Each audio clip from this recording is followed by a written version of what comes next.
지금 편집을 하고 있는데 이유는 모르겠지만 영상이 막 잘려 있습니다. 어떻게 할까 고민하다가 그냥 편집하기로 했어요. 갑자기 영상이 안 나올 수도 있을 수 있다는 점. 하지만 이번 화는 끝나지 않았다는 것. 어딨나. 어느 날 지수씨가 얘기했다. 아마 너희는 날 존경하지 못할 거야. 나의 스승이 뜬금없이 던진 말은 공기 속에 퍼져 그 자리에 있던 사람들의 뱃속 곳곳에 박혔다. 어른과 노인은 다르다는 말이 있었다. 그렇다면 그녀는 어른이었다. 그런 사람이 내린 늙어감에 대한 고찰의 결과는 너무나 냉랭했다. 젊음은 재능이야. 같은 일을 해도 젊은 애들은 머리가 팽팽 돌아가. 나도 머리로는 알겠는데 몸이 같이 움직이지 않아. 그래서 자꾸만 그게 아니라고만 말하는 거야. 적막함이 무언가를 말해주는 듯했다. 아마 모든 노인들이 공경할 만하지 않을 거야. 그래서 성경이 노인을 공경하라고, 노인에게 지혜를 구하라고 한 거야. 그럴 만한 인간들이 아니니까. 아직도 불안하고 아직도 모르겠고 아직도 막막하다는 인생 앞에 그녀가 할 수 있는 최선의 선택은 버티는 것이었다. 버티는 일은 나에겐 그렇다. 최악의 선택. 나를 향해 무섭게 달려오는 파도를 향해 용기 있게 맞서는 것도 아니고 머리를 써서 교묘하게 문제를 해결해내는 뱀 같은 지혜로움도 아니고 따뜻하게 앉아서 살아있는 모든 것을 녹이는 사랑도 아니고 그냥 버티기라니. 우리 엄마는 이제 불이 꺼진 것 같아. 90이 넘은 노모는 이제 불이 꺼진 가로등 같았다. 기억도 잃고 집에 가면 5분에 한 번씩 반가워하며 인사하는 노모를 보며 그녀는 늘 생각에 잠긴다. 인생이 100년이라면 생각보다 우린 100살까지 지금의 모습으로 살지 못할 수도 있다. 우리의 가로등이 꺼졌을 때 우리에게 남는 것은 무엇일까? 살아있는 생명만으로 가치 있다는 말이 왠지 충분하지 않은 것 같은 마음. 가끔은 노모를 모시는 조카에게 전화가 오면 돌아가셨다는 전화임을 기대한다는 그녀. 뜨겁게 사랑하는 마음의 결과가 때로는 어머니의 죽음일 수도 있다는 사실이 새삼 놀라웠다. 너희도 이런 시기를 겪게 되겠지? 이 말은 저주가 아니다. 먼저 살아본 노인이 해줄 수 있는 최대한의 배려이다. 먼저 놀이기구를 타본 사람이 해줄 수 있는 위로 같은 것. 몇 번 빙글 돌고 덜컹대긴 하는데 그렇게 무섭지는 않아. 적막함을 뚫고 누군가가 이야기했다. 맞아. 생각해보면 정말 존경할 만한 노인이 없어. 서로 사랑하라 했던 예수님의 말이 여기까지 퍼지는 거구나. 노인에게 잘 물어보라는 것은 노인을 사랑하라는 말이었다. 진짜 존경은 할 수가 없어. 이 앞에 있는 노인은 인생의 슬픔과 기쁨, 고통과 아픔, 역전과 실패를 겪으며 지금까지 살아온 사람이야. 그냥 그런 사실을 인정해주고 존댓말 잘하고 넘겨버려. 우리 삶이 그랬으니까. 그의 삶은 더욱 그랬을 게 분명하니까. 이후의 삶도 아마 그럴 거니까. 나는 자녀 세대를 노하게 하지 않는 이런 스승이 있다는 사실에 안도했다. 오늘 이렇게 좁은 방에 도란도란 모여 이야기를 나눌 수 있는 시간이 왠지 소중하게 느껴졌다. 네, 오늘은 예고한 대로 어색하게 기다리고 계시는 저희 지수쌤을 모시고 이야기를 나눠보겠습니다. 들어오시면 돼요. 더 들어오세요. 자, 이어폰을 끼시고. 안녕하세요. 안녕하세요. 마이크 키셔야 돼요. 안녕하세요. 안녕. 자, 오늘은 1화에서부터 지수쌤이라고 언급되면서 그리고 또 5화에서 해석이 형 보셨죠? 네. 해석이 형의 엄마이기도 한 지수쌤을 모셨습니다. 하고 싶은 말이 많으실 텐데 일단 반박의 시간을 먼저 드리도록 할게요. 많이 때리면서 컸다는 그 말에 대해서는 어떻게 생각하시나요? 횟수는 적은데 때릴 때 세게 많이 때렸죠. 있는 힘껏 뼈에 박이도록 때렸죠. 왜요? 그래야 애가 바로 잡힌다고 하니까. 그 음악을 할 때 때렸다고 했잖아. 손등 때렸지, 손등. 그거는 근데 사실 우리, 나도 학원에서 맞은 기억이 있긴 해요. 우리 배울 때 손등도 맞고 책도 던지고 그랬던 선생님들 본받아서 그렇게 해야 되는 줄 알았죠. 해석이 형은 거의 무슨 팬 것처럼 묘사를 했는데 사실 레슨할 때는 안 뺐습니다. 다른 데 빼셨어요? 그렇죠. 거짓말했을 때 학교 갔다 맞아야지. 와서 숙제 안 했는데 했다고 거짓말했을 때 많이 맞았죠. 맞을만 했네. 당연하죠. 코수염은 어떻게 정리하셨나요? 아까워서 못합니다. 진짜 있나? 진짜 있어요. 지금도 있네. 지금 계속 길고 있어요. 그 이상 잘하진 않죠. 아니야, 계속 잘해요. 계속 자라요? 이거 길어지면 따고 다닐라. 아니 이 나이에 코수염 난다는 게 얼마나 신기한 일인데. 아니 이거 왜 이걸로 가려고 근데 자꾸 가려야죠. 은근히 가리시는 건데. 아 더워서. 선생님이랑 저는 이제 제가 고1 때 만났죠. 그렇죠. 네, 벌써 만난 지가 10년이. 카니발 안에서. 에? 카니발 안에서. 카니발 안에서? 그렇죠. 그게 무슨 소리예요? 네. 카니발로 선생님 많이 픽업을 해주셨죠. 픽업해서 데리고 가다가 응. 야, 너 나랑 얘기해야겠다. 그때 한참 이제 지금도 근데 그러신데 애들이랑 얘기하는 거를 참 열심히 하셨어요. 그렇죠. 이유가 뭐예요? 누군가 우리 애들의 멘토가 되어줬으면 좋겠다. 근데 세상에 그런 사람이 없다. 그때 어떤 교수님이 오셔서 얘기를 하는데 다른 사람이 없으면 당신이 하세요. 그래서 내가 하기로 했죠. 저랑 이제 딱 30살 차이가 나시잖아요. 최근에 저희 조카가 태어났는데 저랑 31살 차이. 오. 근데 그쵸. 선생님이 저 봤을 때도 아주 피덩이 같았겠어요. 그렇진 않았어요. 키도 그래요? 크고. 고1 때 만났으니까. 그렇죠. 아, 키도 너무 크고 다 컸지. 뭐. 애송이 같았을 것 같아요. 애송이 같은 게 아니라 세상이 얼마나 불안하고 힘들까라는 생각을 했죠. 애기도 태어나면 휘가 아마 불안하고 힘들걸요. 엄마가 어디 가면 어떡하지? 그치. 나는 인생을 어떻게 살지? 그게 학생들의 생각이 아닐까요? 그랬어요. 어떻게 맞아요. 인생을 살지. 그때는 24살까지만 살고 싶다라고 막 얘기했었어요. 그때까지 아무것도 못하거나 그러면 그냥 죽고 싶다 이렇게 얘기했지. 근데 지금 생각해보면 24살 완전 그냥 애기야. 그쵸. 응. 완전 꼬맹이지. 개념이 없었던 거죠. 근데 가장 예쁠 때긴 하지. 꽃 같은 나이라고 하죠. 23, 4살. 앞에 제가 읽었던 글은 쌤이랑 진짜 애들이랑 다 같이 있을 때 했던 얘기를 기반으로 제가 쓴 글이에요. 노인의 지혜를 배우라는 말이 사실은 노인을 사랑해주고 배려해야 한다라는 말이라고 하셨는데 그 말은 아니고 뭐예요? 노인에게 지혜를 배우라고 했던 거는 음. 사실 노인이 되면 경험도 많고 생각도 많이 했을 거라는 믿음 하에서 지혜를 배우라고 한 건데 사실 그렇지 않은 경우도 많다고 했잖아요. 네, 노인이 되면 고집스럽죠.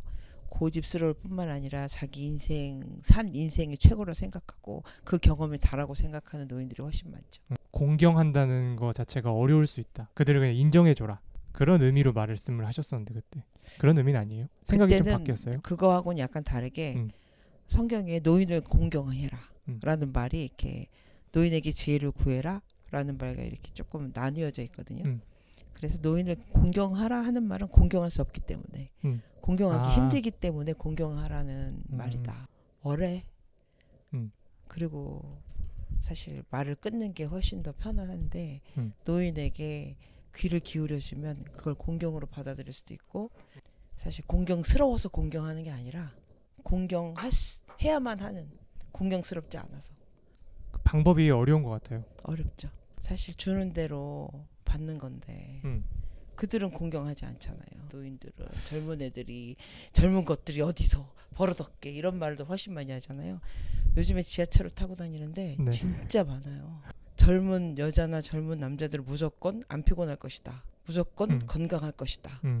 이런 생각을 하죠. 그들이 어떤 삶을 살고 있는지 알아볼 생각을 안 하는 그런 어른들의 얼굴이 굉장히 많죠. 선생님한테 그러니까 사실 선생님은 막 10년 전부터 나 이제 늙었다 막 이렇게 생각했는데 지금 생각하면 그때 엄청 젊잖아요. 그렇죠? 맞아요. 그때면 뭐든 할 수 있을 것 같아요. 내가 전 10년 생각해서 뭐든 할 수 있을 것 같다라고 생각할 것 같아서 지금 뭐든 하고 있습니다. 너무 어려운 질문이긴 한데 그렇다면 선생님에게 늙음이란? 늙음은 뭔가 준비해야 될 때 인생의 끝에서 내가 어떤 모습을 할 것인지 뭘 주고 이런 배려를 했다면 이제는 그들에게 존경할 수 있는 조금이라도 그런 걸 존경을 준비해야 한다고 하나? 그들이 존중할 수 있을 만큼의 조금이라도 그런 모습을 준비해야 되는 게 아닌가. 내가 존중받고 존경받을 만한 모습을 준비해야 된다. 그렇죠. 나는 존경할 수 있는 어른이 없는 젊은 세대가 참 가엾다고 생각해. 마음을 줄 수 있는 어른이 없다는 거잖아요. 진짜 어른이 될 수 있었으면 좋겠어요. 나랑 같이 이야기하는 20대들에게 진짜 어른이 되어야 된다. 참 어른이 무엇인지 생각해보고 어른이 되어야 한다라고 얘기를 많이 하죠. 그래서 숙제가 더 많은 것 같아요. 30, 40대는 그런 사람을 찾아서 누군가를 막 판단할 수 있었는데 이제는 판단 받을 나이잖아요. 그런 생각을 하세요? 그럼요. 그래서 그 키오스크 앞에서 너무 얼쩡거리지 않으려고 다음 사람 먼저 하게 하고. 키오스크 안 어렵지 않아요, 선생님은? 쉬워요. 근데 가끔가다 글씨를 읽기 싫어서 대충 아. 눌러가지고 다시 해야 될 때 좀 미안하잖아요. 아. 뒤로 가서 그 사람이 보는 거 자세히 하는 거 자세히 보고 다시 나도 빠르게 딱 처리하고 아주 우아하게 나오고 싶죠. 그 판단을 받는 입장이라고 생각을 하시는군요. 네. 근데 이거는 나이의 문제가 아닌 것 같기도 해요. 나도 내가 판단을 받는 입장인 것 같다 생각할 때가 있거든요. 근데 선생님도 여전히 그러고 있다는 거네요. 그렇죠. 판단을 무서워하지는 않지만 누가 뭐래도 이건 괜찮다라는 행동을 하고 싶어요. 사실 내가 그렇게 행동한다 그래서 모든 사람이 옳다, 좋다라고 말하지는 않을 거라는 걸 알기 때문에 내 안에서 내가 스스로 당당하고 떳떳하다 이 정도밖에 할 수 없지 않나. 어떤 추억을 줄 수 있나 이거를 고민한다 하셨잖아요. 근데 저는 이제 선생님이랑 추억이 엄청 많은데 이 올림픽공원 걸으면서 선생님이랑 엄청 얘기 많이 하고 내 고민 얘기하고 내 마음 얘기하고 한 번 돌면 3-4바퀴는 기본으로 막 돌면서 얘기를 했죠. 이제는 저도 그렇게 오랫동안 말할 만큼 제 마음이 복잡하진 않고 선생님도 그렇게 걸을 만한 체력은 이제 아닌 것 같다. 그게 아쉬워요. 그러니까 진짜 추억이 돼버렸어. 그러나 뭐 해볼 수 있지 않을까? 할수 있어. 한 3바퀴는 할 수 있다고 생각해. 무릎에 물 차잖아. 아니에요. 뛰지만 않으면 돼요. 뛰지만. 내 마음이 아니라 이제 누군가를 어떻게 위할 그쵸. 것인가라는 우리 그걸 고민하죠. 이제. 그렇죠. 애들 한 명 한 명 생각하고 얘기하면서 어떻게 하면 보다 더 나은 길을 제시할 수 있을까. 요즘 쌤이랑 만나서 얘기를 하면 그런 얘기를 제일 많이 하는 것 같아요. 이지범이 이제 아기를 낳아서 애기요? 오래 사실 생각이신가 봐요. 나는 오래 살고 싶지 않은데 사실 80은 지금 강남 가봐요. 80대가 그냥 뭐 커피빈 투썸 플레이스 가득 앉아가지고 얘기하고 있어요. 낮에 젊은이가 별로 없고 다 머리 허연 70, 80 할머니 할아버지들이 거기 앉아가지고 얘기하더라고요. 그러니까 그 선생님도 지금 직장인으로 강남에 지금 출근하시잖아요. 그쵸. 그 일을 지금 하고 계세요. 현역으로. 그쵸. 나는 취직해 본 적이 없는데 그러니까 취직을 음악학원 원장님이셨잖아요. 그쵸 60대 했죠. 너무 재밌어요. 일종의 비서실장? 다른 사람을 좀 긴장감 있게 봐줘야 되겠지만 그동안 애들 눈치 본 것보다 훨씬 쉽죠. 우리 대표님은 확실하니까 더 쉽죠. 누군가를 도와주고 누군가에게 편안하게 해준다는 건 재밌는 일인 것 같아요. 누군가가 이게 나 참 편하다라고 느끼면 그게 뿌듯한 거예요? 그쵸. 내가 주고자 하는 마음을 알아봐주는 분이라 더 재밌어요. 그거 되게 소중하죠. 그렇죠. 눈치채고 이게 어떤 건지 알고 그냥 사회적인 일로 하는 게 아니라 마음을 나눈다. 진심을 줄 때 진심을 볼 수 있고 진심으로 오는 것도 답을 하는 것들이 되게 재밌어요. 세다고 하는데 난 자존감이 높다고 생각해요. 어느새 높아졌어. 난 자존감이 정말 낮은 사람인데. 요즘 진짜 자존감이 높아지셨어요. 하은이나 막 형들이 그런 분 되게 좋아하는 것 같아요. 엄마가 나가서 성취하고 자존감도 높아지고 하는 그런 모습들을 보면 좋아하는 것 같아요. 맞아. 나는 내가 우리 애들에게 부끄러움이 되는 엄마가 되면 안 되겠다. 그래서 일도 나는 골라야 된다고 생각했고 내가 그 자리에서 진심을 가지고 누군가에게 마음을 나누는 사람이 돼야지 돈이 없어서 돈을 버는 사람이 되고 싶진 않았거든요. 그러면 돈이 없어서 돈을 버는 엄마를 보면은 그들은 슬퍼할 거고 애처로워할 건데 돈을 버는 게 아니라 누군가와 진심을 나누는 사람이고 진심 속에서 내가 뭔가를 배워가는 그런 어른. 하여튼 부끄러움이 되지 않고 무게가 되지 않지 않을까요?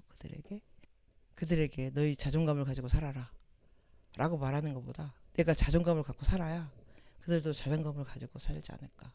안 해야 될 것 확실히 안 해야 된다고 얘기해. 난 진짜 배운 거 많아요. 그러니까 그런 거 같아요 저런 거 같아요 라는 말투가 없어졌잖아요. 열심히 생각하고 결론을 내서 그런 거야 맞는 거야 다른 거야 이렇게 말할 수 있어요.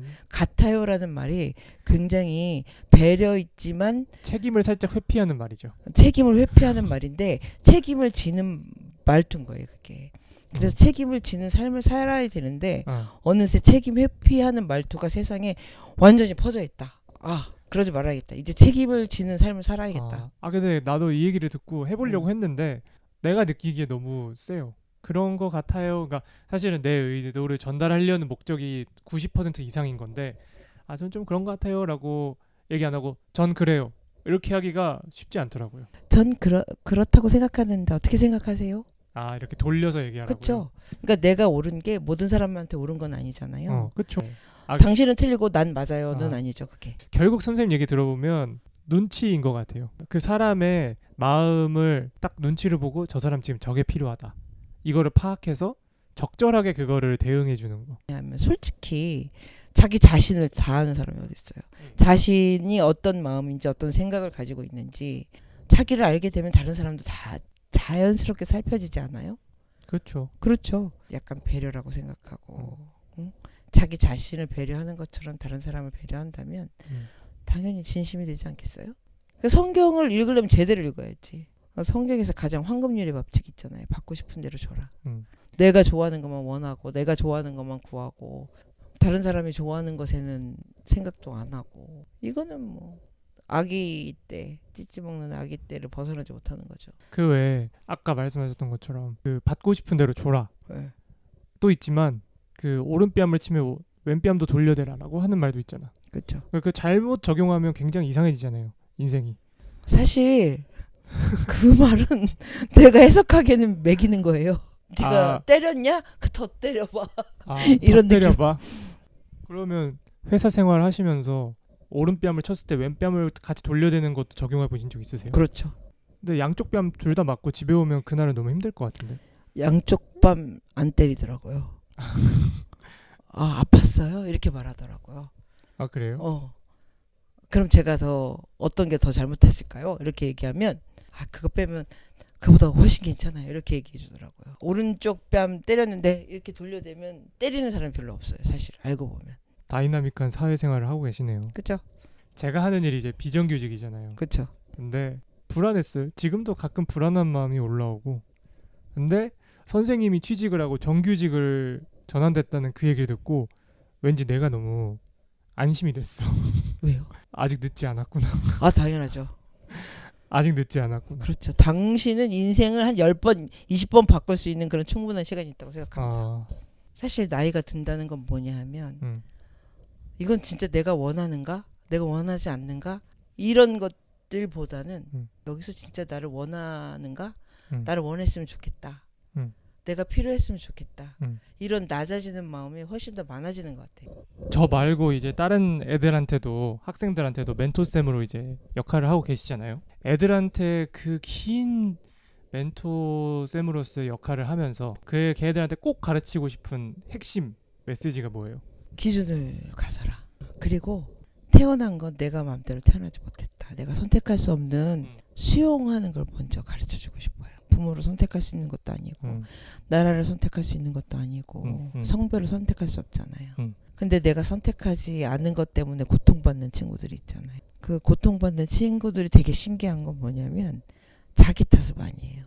내가 선택하지 않은 것에 대해서 책임지거나 잘못됐다고 생각하지 말고 다른 사람이 잘못한 것에 대해서는 분명하게 인식해라.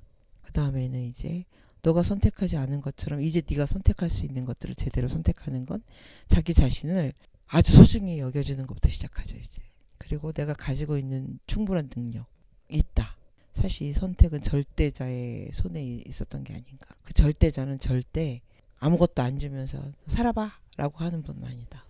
무엇인가 내 삶이 의미가 있는 어떤 길이 있다 라는 확신을 가져라. 한 5년 전부터 선생님한테 이 집에서 거기서 나왔던 얘기가 나은 죄라는 그쵸? 단어였어요. 근데 신기한 거는 요즘에 나음 당했다라는 말이 실제로 있대요. 그래요? 신기하다. 나음 당했다라는 말을 쓴대. 일부 사람들이. 그래도 비슷한 맥락인 거죠. 나은 그쵸. 죄랑. 선생님이 근데 먼저 나은지 선생님 먼저 얘기했어. 그쵸. 왜 그 얘기를 하게 되셨는지 생각나세요 혹시? 낳아달라고 안 했는데 내가 낳았잖아. 생각해보면은 사실 아무것도 책임질 수 있는 게 없어요. 해줄 수 있는 건 한계가 있고. 근데 이제 그런 걸 생각하지 않고 낳았다는 거죠. 원하는 걸 이룰 수 없고 또 원하는 걸 할 수 있는 어떤 멘탈도 아닐 때가 있고 그것도 내가 의도한 건 아니지만 닮은 것도 있잖아요. 그러니까 낳은 죄가 있는 거다. 그래서 낳은 죄에 대해서 미안하다고 얘기를 많이 했죠. 그리고 또 나왔는데 지가 마음대로 나오고 잘못했다고 또 때려. 얼마나 억울하겠어요. 그렇죠? 그 사람 그 우리 애들 입장을 딱 보면은 억울하겠다. 그래서 이제 이거부터 미안하다고 했죠. 공식적으로 낳은 죄를 사함을 받으셨잖아요. 네, 이제부터는 이제 더 우리 이상- 책임이다. 이제부터 우리 그렇게 책임. 얘기해줬어. 요즘엔 새로운 죄를 하나 개발했습니다. 뭐예요? 나온 죄. 나온 죄. 누가 너 나오라고 했냐? 나도 너 나온 죄? 아니었다. 그러네. 네 맘대로 복수가 시작되는 건가? 그쵸? 네 맘대로 왜 나왔냐고 얘기하죠. 음. 나온 죄. 나온 죄. 그쵸? 미안하다고는 해야죠. 나처럼. 아, 완벽한 아이가 태어나길 바랬을 텐데 당연하죠. 이렇게 나와서 미안하다. 그렇죠. 나는 태교를 얼마나 열심히 했는데요. 난 어떤 진짜 고등학교 때 장난 아니게 약간 우아한 양아치긴 했어요. 어떤 거요? 선생님들에게 좀 시비를 많이 걸었죠. 아, 그거 혼자 칸트 책 들고 다니면서. 그렇죠. 철학책 들고 다니면서 몰래. 선생님한테 말로도 공격하고 응. 너무 고딩을 무시한다. 나 칸트도 읽고 지적 허영심이 좀 있으셨나 봐. 당연하죠. 인간이 지식적이지 않으면 인간이 아니라고 생각했습니다. 그 뒷동산 많이 올라가셨다면서요. 그렇죠. 수업 재고. 수업 재고 뒷동산에 올라가서 칸트 읽었죠. 이해하셨어요? 순수 몰랐죠. 알긴 몰라. 순수 이성 뭐였지? 순수이성 비판. 순수 이성 비판. 네. 그 세 개 있잖아요. 순수 이성 비판이랑 뭐 비판이랑 뭐. 기억도 몰라. 안 나요. 사실 글씨를 읽었어요. 글씨를. 난 한글은 안다. 그 중요한 타인들과의 공동체를 굉장히 중요시 여기는 것 같으면서도 또 가족 이기주의나 이런 것들에 대해서는 또 그건 아니다라고 생각을 많이 하시잖아요. 가족이니까 허용되는 거 또는 음. 가족이니까 지나친 기대를 하는 거 이런 거에 대해서 경계를 해야 된다고 생각합니다. 마치 나같이 생각하는 거는 안 해야 된다고 생각하고 가족이 아닌 사람들이 저 사람은 가족이 아니니까 나랑 같지 않다라고 생각하지도 않아요. 비슷한 것 같지만 전혀 다른 해석이 하은이를 보면서 이걸 가족으로 묶을 수 있는 게 아니라 다 하나씩 다 다르구나. 오히려 가족이 아닐 때 비슷한 것 같은 사람이 좀 있죠. 가끔가다 민찬이 애처로움은 마치 나를 보는 것 같은 그런 느낌. 호칭이 다 이름이잖아요. 그쵸. 심지어 선생님한테도 선생님 내지는 지수씨. 그쵸. 시어머니 없고 며느리도 없고 자기들끼리 부르는 것도 그냥 다 형 누나 이름. 도련님 이런 거 절대 없고. 그래야 된다고 생각해요. 개인이 개인으로 만들어서 새로운 관계를 어. 맺어야 되는데 누군가는 막 근본 없이 어디 그러냐고 막 이렇게 하는 사람들도 있잖아. 사실은 근본 없이 맺어진 게 시어머니와 며느리 사이라고 생각해요. 왜 근본 없이 맺어지냐면 사실 함께 한 시간도 별로 없고 뭔가를 공유한 사람들이 아닌데 갑자기 갑자기 자식으로 맺어져. 그리고 갖기를 바래. 말도 안 되는 얘기죠. 절대 그러면 안 된다고 생각해요. 그렇게 갑자기 맺어져가지고 부딪히는 게 시어머니랑 며느리거든요. 그래서 가장 조심해야 될 부분이고 동일시하면 절대 안 되는 관계고 내 거를 주장해서도 안 되는 관계가 이 며느리와 시어머니 사이라고 생각해서 애초에 시어머니라고 안 부르면 시어머니가 하는 얘기는 없으니까 지수쌤이 하는 얘기밖에 없는 거죠. 얼마나 아닌 건 아니라고 말할 수 있는 어떤 근거가 생기는 기분이 되지 않을까라는 생각 때문에 제가 옛날에 선생님에 대해서 표현을 할 때 언제든 깨질 준비가 되어 있는 사람이라고 정의를 했어요. 근데 이제 하은이가 그게 좋아가지고 홀랑치가 썼잖아. 그치. 근데 요즘에 이제 자기 이제 그거 안 할 거라고 하더라고. 너무 많이 깨졌다고 자기가. 맞아. 근데 선생님이 요즘 주창하고 있는 거는 나만의 변호사. 그쵸.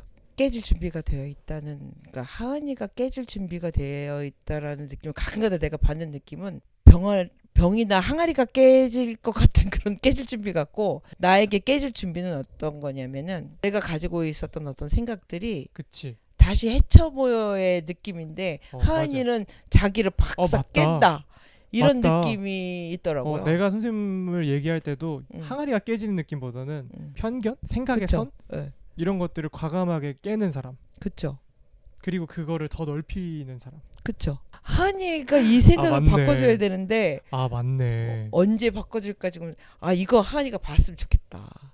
자, 나는 깨서 이렇게 넓히는 그치. 사람인데. 그 왜 옛날에 스카팩 보면 그렇죠. 그 자기의 내담자를 고치기 위해서 예. 일반적으로 그 상담 쪽 업계라고 해야 되나? 네. 거기서 말하는 선들을 과감하게 깨부수는 역할들을 했잖아요. 스카팩이. 원래 상담이라는 게 그 경계선을 지키라고 하잖아요. 어. 난 경계선이 있으면은 상담이 안 된다고 생각하는 사람이고 오히려 공감뿐만 아니라 이입까지 해야 상대방의 입장을 깊이 생각해야 거기서 나와서 이게 어떤 느낌인지 확실히 안다고 생각하거든요. 감당할 수 있는 사람은 그거 할 수 있는데 감당이 안 되면 이제 헬게이트의 오픈이죠. 그렇죠. 그래서 감당할 수 있는 선에서 그래서 나는 좀 오래 생각하는 편이에요. 그러면 그 내 안의 변호사는요? 나만의 변호사는 뭐냐면 누군가가 알아주겠지 하는 생각을 그동안 많이 살아서 억울함을 좀 많이 당했는데 내가 그냥 아니라고 하면 그것 자체가 증거더라고요. 내가 나를 가장 잘 아는데 누군가 나를 알아주기를 바라는 이런 수동적인 삶에서 나를 적극적으로 변호하면서 아니라는 걸 확실히 하면서 몇 번이 지속되면 이제 그것 자체가 증명이 되고 증거가 되는 게 아닐까. 그래서 나만의 변호사가 되기로 했어요. 그래서 나한테 억울하게 한다. 그러면은 이제 아닌 것을 확실하게 얘기하죠. 제가 잘못한 것 같지 않아요. 절대 이렇게 하지 않습니다. 전 그렇게 하지 않았어요. 그렇게 생각하면 틀린 겁니다. 이렇게 얘기해요. 변호사는 같습니다 하면 변호사 안 돼요. 그 가이드가 없는 삶이 너무 힘들어서 가이드를 열심히 해주려고 노력하는 거죠. 근데 가이드만 하는 게 가끔 좀 억울하지 않아요? 가이드만 하진 않아요. 나도 나의 삶을 살잖아요. 선생님은 저렇게 누군가에게 가이드로서의 역할을 수행을 열심히 하는데 가끔은 그거 하느라 너무 바빠서 자기 삶이 없어 보이기도 했어. 내 삶이 있어요. 그것도 내 삶이고 그것도 뿐만 아니라 내 삶이 달라져요. 만나고 와서 정리되는 생각도 있고 누군가를 이렇게 대하면서 넓어지는 생각도 있고 그래서 훨씬 더 내 삶이 풍요로워져요. 상처라는 단어가 너무 쉽게 쓰이는 것 같아요. 그러니까 상대를 공격하는 단어로 쓰이는 것 같은 느낌이 맞아요. 들어요. 상대의 입을 다물게 하고 싶을 때 나 상처받았다. 그리고 또 진짜 어떤 인격적인 어떤 스크래치로서의 상처가 아니고 내가 그냥 기분이 좀 나쁘거나 뭐 내 심기를 건드린 것 같으면 상처받았다 이렇게 맞죠. 해버리는 경향이 있는 것 같아요. 맞아요. 상처라는 단어는 사실 사람의 마음을 이렇게 들여다보는 입장에서는 꼭 한 번씩 거쳐야 가야 되는 거잖아요. 상처는. 그렇죠. 아 이게 내 상처구나가 아니고 그걸 가지고 이제 무기화할 수도 있는 분위기인 것 같아서. 맞아. 많이 무기화하죠. 음. 상처받아 싸우면 상대방을 더 이상 입 다물게 하죠. 상처를 가지고 상대방을 입 다물게 하려고 하는 그런 무기로 쓸 때 그래요. 그런 사람 잘하지 못해요. 계속 상처만 받고 상처가 아닌데 자꾸 스크래치를 내니까 회복이 안 되죠. 나는 사실 아프다라고 느낄 때가 있어요. 누군가 어떤 얘기를 할 때 아프다라고 느끼지만 이게 진짜 아픈 걸까를 생각해요. 상처를 받았다고 얘기하는 상대방은 입을 다물게 할 수 있지만 본인한테 굉장히 안 좋은 거죠. 그러니까 좀 저는 개인적으로 너무 혼란스러운 게 요즘 책 보면 나는 왜 이렇게 당하기만 하는 사람일까 막 이런 책 많잖아요. 한편으로 그런 생각도 하는 거죠. 공격하는 사람이 늘어난 걸까 아니면 당하는 사람이 늘어난 걸까? 잘 모르겠어. 혼란스러워요. 사실 혼란스럽고 어디까지 내가 방어를 해야 되고 어떤 부분에선 내가 그래 저 사람이 하는 거에서 이렇게 잘 받아들이자. 언제 나의 변호사가 나오고 언제 내 뺨을 돌려드려야 할지 이거를 모르겠는 거죠. 무엇이 상처고 무엇이 내가 받아들여야 될 피드백인 거고 이거를 구분하기가 너무 힘든 것 같아. 금을 캘 때 사실 금이 여기 많다. 그러면 금을 하나씩 그 자리에서 뺄 수는 없지만 흙이랑 금이랑 모래랑 이만큼 가지고 집에 와가지고 채로 치기도 하고 골라내기도 하고 이런 시간이 필요하다고 생각해요. 그러니까 처음에 다 받았을 때 상처라고 느끼지 말고 이런 말을 한다고 이게 무슨 말일까 담아가지고 그걸 다시 한번 생각해보고 골라야 된다고 생각하고 던지지 않았는데 던졌다고 생각하면서 길가에 있는 돌을 갖다가 자기 가슴에다가 가지고 가는 사람도 되게 많다는 거죠. 그런 경우도 많죠. 나쁜 게 피해의식이라는 거예요. 세상은 악하다. 세상은 살기가 너무 험악하고 나쁜 사람이 더 많다라고 생각할 때 던지지 않은 돌을 자기가 맞을 경우가 되게 많죠. 3일 전에 지하철에서 어떤 아줌마가 앉아 있었어. 그 임산부 앉는 석에 앉아 있었는데 어떤 임산부인 것 같아요. 사실 잘 티는 안 나니까. 이 친구가 부드러운 얼굴로 저기 여기는 임산부석인데 저에게 양보해달라고 이렇게 얘기하더라고요. 참 좋은 자세라고 생각해요. 그러니까 아 네네네 앉으세요. 난 그런 스탠스가 필요하다고 생각해요. 임신부가 임신부석에 앉아있는 할머니를 보면서 가해자라고 생각하면 안 된다고 생각해요. 그 사람이 뭐라고 할 수도 있지만 보통은 알아요. 그 분홍색으로 돼 있어서 그렇죠. 앉으면 안 되는 걸 알기 때문에 그렇게 얘기하면 누구나 일어나거든요. 그렇게 스스로 받지 않아도 되는 것들은 소거해 나가면서 살아야 된다. 그렇죠. 자기를 지키는 거예요, 그게. 오늘은 여기까지 할까요? 그럴까요? 네. 하고 싶은 말씀 더 없으세요? 엄청 많지만 네. 뭐 한 번에 되겠어요. 너무 길어지면 또 그러니까 오늘은 여기까지 하도록 하겠습니다. 네. 들어주셔서 감사합니다. 저도요. 안녕. 안녕.